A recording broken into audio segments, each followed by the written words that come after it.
teman-teman. Materi yang akan dibahas pada hari ini adalah yang pertama, konsep dasar administrasi sarana dan prasarana. Yang kedua, proses administrasi sarana dan prasarana. Dan ketiga, peran guru dalam administrasi sarana dan prasarana.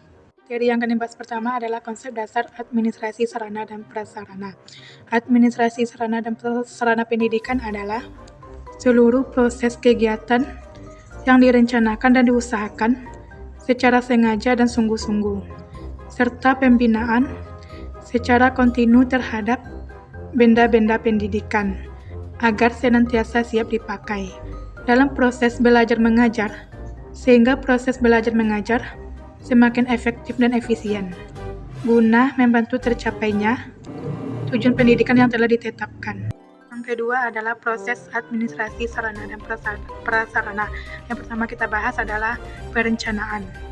Perencanaan dilakukan melalui analisis kebutuhan untuk memenuhi kebutuhan sesuai dengan perkembangan sekolah, menggantikan barang-barang yang rusak atau hilang atau penghapusan yang dapat dipertanggungjawabkan. Kedua adalah pengadaan.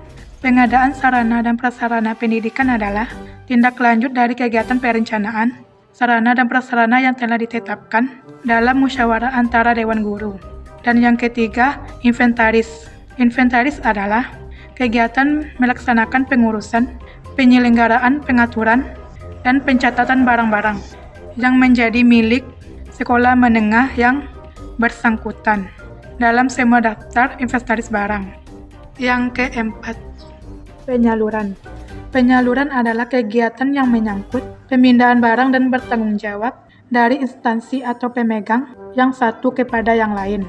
Yang kelima, pemanfaatan dan pemeliharaan sarana dan prasarana. Dalam rangka peningkatan mutu pendidikan, maka setiap sarana dan prasarana harus diatur penggunaannya seoptimal mungkin. Pemeliharaan merupakan kegiatan penjagaan atau pencegahan dari kerusakan suatu barang sehingga barang tersebut kondisi baik siap untuk dipakai. Yang keenam, penghapusan sarana dan prasarana pendidikan. Ialah kegiatan meniadakan barang-barang milik negara atau daerah dari daftar inventaris karena barang itu dianggap sudah tidak mempunyai nilai guna atau sudah tidak berfungsi sebagaimana yang diharapkan atau biaya pemeliharaannya sudah terlalu mahal. Dan yang ketujuh, pengawasan sarana dan prasarana pendidikan merupakan kegiatan pengamatan, pemeriksaan, dan penilaian terhadap pelaksanaan administrasi sarana dan prasarana pendidikan di sekolah. Dan materi yang ketiga, peran guru dalam administrasi sarana dan prasarana. Yang pertama kita bahas adalah perencanaan. Perencanaan pengadaan barang menuntut keterlibatan guru dalam semua barang yang dipergunakan dalam proses belajar mengajar harus sesuai dengan rancangan kegiatan belajar mengajar itu.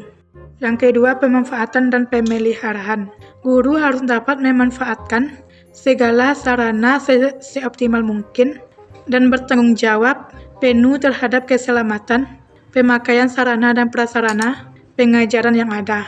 Dalam pemeliharaan atau perbaikan yang lebih kompleks, misalnya berkaitan dengan alat-alat elektronik, petugas atau ahli media, atau teknis pendidikan, lebih berkompeten untuk melakukan pemeliharaan. Yang ketiga, pengawasan penggunaan.